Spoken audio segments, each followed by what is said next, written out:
Hi there, business owner. Are you looking to improve your business knowledge? Do you want to see behind the scenes of successful businesses? And more importantly, are you looking to build a better business in just 15 minutes each week?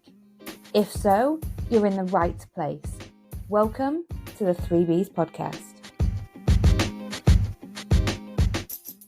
I hate sounding like a broken record, but you just have to do the thing and then test and measure. Review it afterwards. I think I read somewhere that Stephen Bartlett has Diary of a CEO, which is an incredibly popular podcast. They send out 100 different thumbnails when they release a podcast episode to see what works best, to see what gets the most engagement and reaches the most audience. So I think you've just got to do it. You've just got to do it.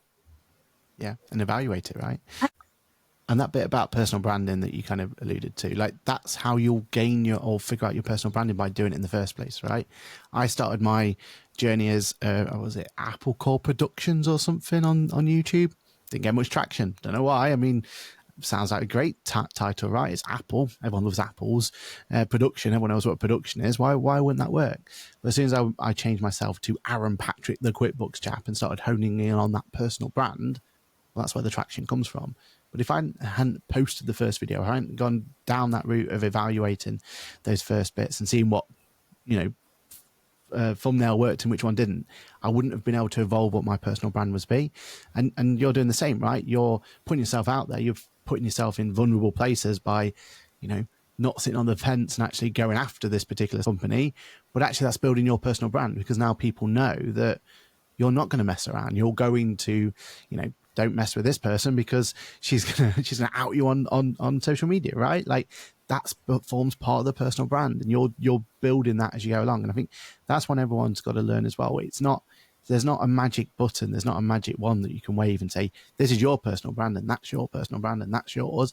We've got to evolve with it. We've got to figure it out. We've got to make mistakes. We've got to get ourselves out there, and it will come with time, and it will start, because people know me because of QuickBooks. So why shouldn't I lean into that? Like that, obviously I should be leaning into that, right? But if I started to tout myself as the AI chap now, no one knows that I like AI or I've got anything to do with AI, right? If I want to build that as a personal brand, I need to put time and effort into that to go forward as well. So we've got to, don't, again, sitting on this fence idea, don't sit on the fence trying to think about, well, what is my personal brand? How do I be relevant? You've got to, and you've already said it and you'll say it again and again and again, you've just got to get out there and post it. Otherwise, you'll never figure that bit out. No, absolutely. And when you send out that particular software, putting out that post, I've had multiple private messages since from other business owners who were in that position that also couldn't get hold of anyone. And I've been able to share the contacts that I did to get my issue resolved so that they can get their issue resolved too. So actually, if I'd have sat on the fence, those other business owners would probably still have been going around in circles. One thing I wanted to touch on with personal brand, and you probably get it as well. So when I started my personal brand, my company was just me. ABCS UK was my practice. It was just me. It's no longer just me, but the personal brand is still me. People come to work with ABCS UK because of me and my personal brand that I've built. And I see a lot of business owners that fear going in on them as a personal brand because of the company. But I think for me personally, I find it links in. People come to work with us because they get to know me and how I work and how I've trained my staff to work. Do you feel the same? Yeah, 100%. I mean, it's still like the QuickBooks chap isn't my business. The QuickBooks chap is a brand, right? It's a trading name, if you like, of my business, which is Boffix. And as long as I put enough emphasis that every bit of content I put out there, I try and do it. And at the very beginning of this podcast, I went through that spiel I do every single time. My name is Aaron Patrick. I'm QuickBooks chat, blah, blah, blah, blah. But that is dedicated there to, and the whole purpose of that is to put brand awareness out there. People have heard what the word Boffix is now. They've probably never heard of that before, but that's my business, right? And it's fine that I have a personal brand that's feeding my business and getting because one of the benefits of having a personal brand and having a great social presence is I'm getting clients at the back of it, right? That's one of the reasons we do this, right? So it's bringing clients in, but I'm not looking after those clients. I'm passing them to the brand that they also now have confidence in because I talk about it in my videos or social posts, and I don't over push it. It's not something I'm going to be throwing in people's faces because that's not going to help. But as long as I put enough of an emphasis around it in the right time and if we're talking about HMRC or at Bofix, my accounting practice, we dealt with it this way, or those subtle little just drops and hints in there, then that's where it's going. And we don't have to try and fixate, because I know one of the problems that people have is like, well, this is all about generating leads. This is all about getting this. You're going to have the only reason we're on social is for something, right? We're going to have our pillars of what we want to do, either get leads or get new staff, or get talking at Accountex, whatever your pillar is going to be. You're going to have a goal to get to. Otherwise, why post it in the first place? But I think if you fixate on, well, my brand is my business, and I'm this, and it just becomes messy, right? So if you just concentrate on you, because there's a reason people are coming to your business in the first place, the reason you're getting staff in the first place, right? You've obviously got something good about yourself. If there's something about you that's likable, we'll talk about that. Like, that's the bit that people are interested in. And once they know you, then by association, they'll know your business. And by association, you'll get the leads. And by association, you'll get the staff, and you'll build it all from there. So I'm really lucky position at the moment. I've got a social media person who works at Bofix, right? So we have these conversations all the time about pillars and what content we're going to do and what we're going to do and all this. And it always comes back to, our strongest brand is Aaron Patrick, the QuickBooks chap. That's just by numbers and by metrics and everything else. But it's fine that that's the strongest brand, because that's the brand that's getting everything else noticed. And as long as we just keep doing that subtly, and we just keep putting it in here and there in clever ways and sensible ways, go from there. I mean, the biggest example in our industry I could say is Rachel Harris, right? Accountancy. Fantastic branding, amazing branding. But now everyone knows StriveX as well, because that's the business that she's pushing and everything else. And it's by association, and it's by that. And everyone should do the same. Like, concentrate on your personal brand. Your personal brand is what has made you successful where you are today, right? So concentrate, drill down in that, double down in that bit, and then you'll I promise you, if you put those little bit of associations in, make it easy for people to find you. Like, one of my biggest tips I have is every post I put out there pretty much has a link tree. That link tree goes to, yes, my personal brand, but also to Bofix as well. So just have those easy ways, those easy sales funnels, and that's how you'll be able to then make sure that that personal brand will start building your business brand as well. No, absolutely. I fully agree. And I think I remember that overwhelm, or feeling like, but I do this and I do this. So I do ABC UK, which is my bookkeeping, accountancy and business development practice. But then I do the podcast. And originally the podcast was part of ABCS UK. So the 3Bs podcast was part of ABCS UK. And we made the decision to move it to something completely separate, because actually it's two completely different target clients. It's two completely different audiences. And it is overwhelming. It's like, oh, do I mention it? Do I not? I remember a couple of guests I've had before on the podcast, obviously before we had video, they'd be like, can I mention my company name? They're like scared of getting into trouble, because I'm like, go for it. Like, that's how people are going to know you. Like, people will look for you if that's what they want. You're not the first accountant or bookkeeper I've had on the podcast, because if they want to work for you and they click with you and everything you're about, maybe they're a QuickBooks user, then you're probably a better fit for them than I am. And we're not afraid to go, no, they're a better fit for you than I am. And that's the end of it. The other side of podcasting I wanted to talk about is the ad spend side of things, because we don't have any sponsors yet at the 3Bs podcast, but it is something we are in talks with, and it's something that, I've spoke with you about before. I know you have sponsors on the podcast as well. What benefit would a business owner have sponsoring a podcast? What are the benefits that you see? So, to be 100% transparent, I've had 4 podcasts and only one of them has ever had a sponsorship. So it's not something that's guaranteed. It's not something that, you will just get by creating a podcast and off it goes. But one of the things that we definitely learned about it, again, we made the mistake, we're pioneering, right? Like, we're figuring it out. We put this deck together and send this deck out to, I've got friends here and I've got friends there. Of course they're going to want to be associated. That's fine. And you may strike gold, and you may have one that goes, you know what? Yeah, they've done a lot for me in the past. A bit of sponsorship here and there is the least we can do to kind of support them because what they've done for us, sort of thing. So sometimes you can just have a bit of personality that's helped you get that sponsorship.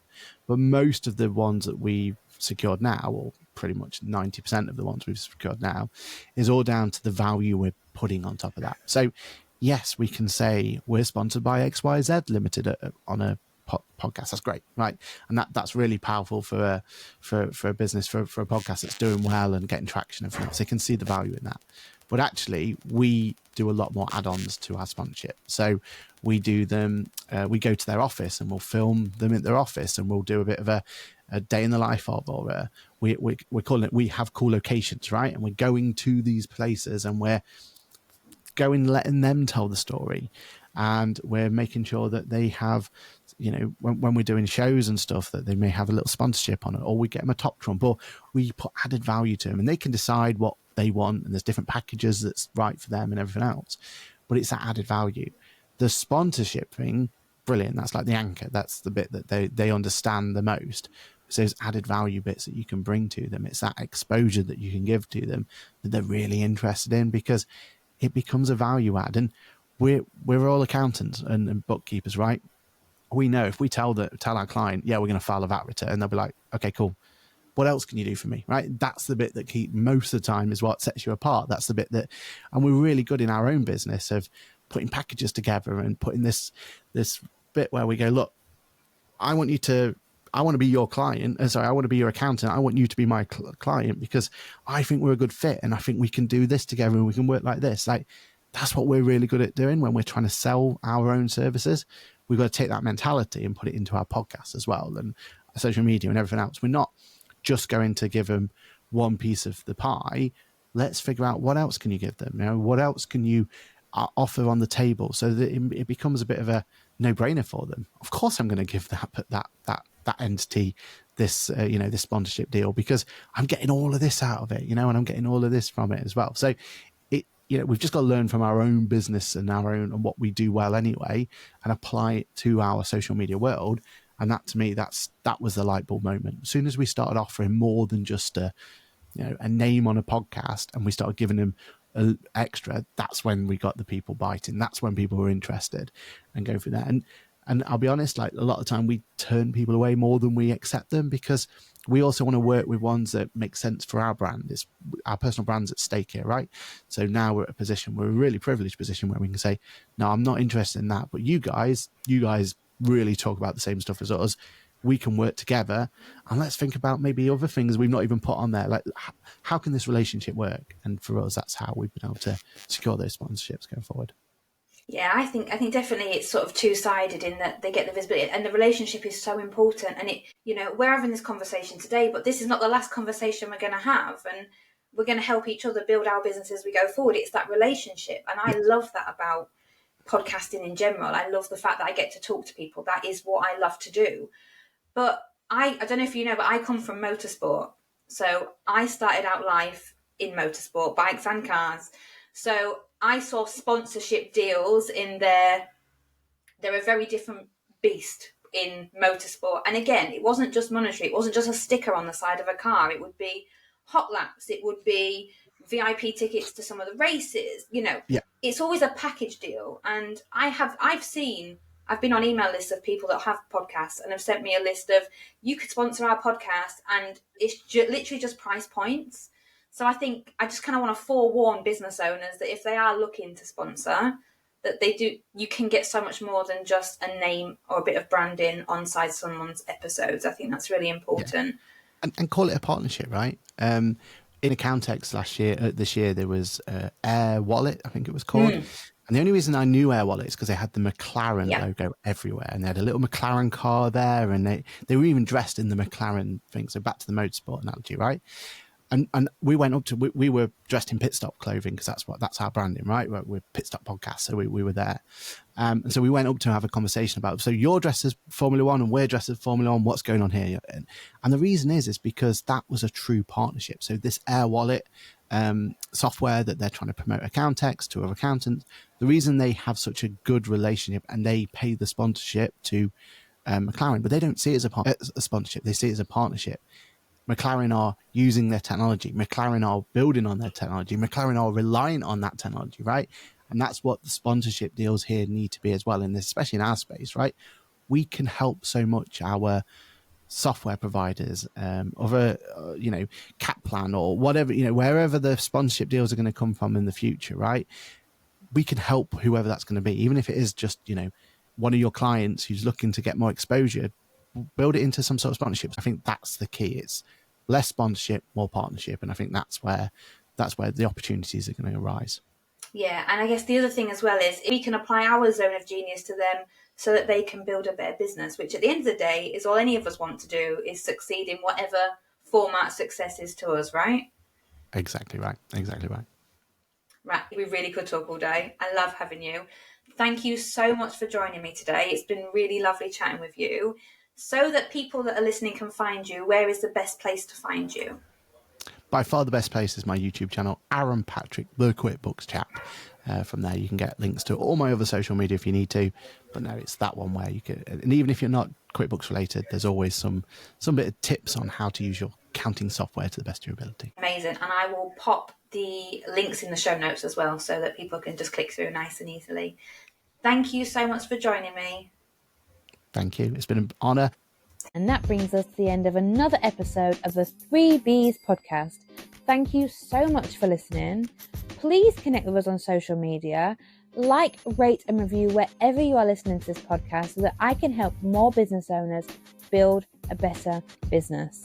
See you next week.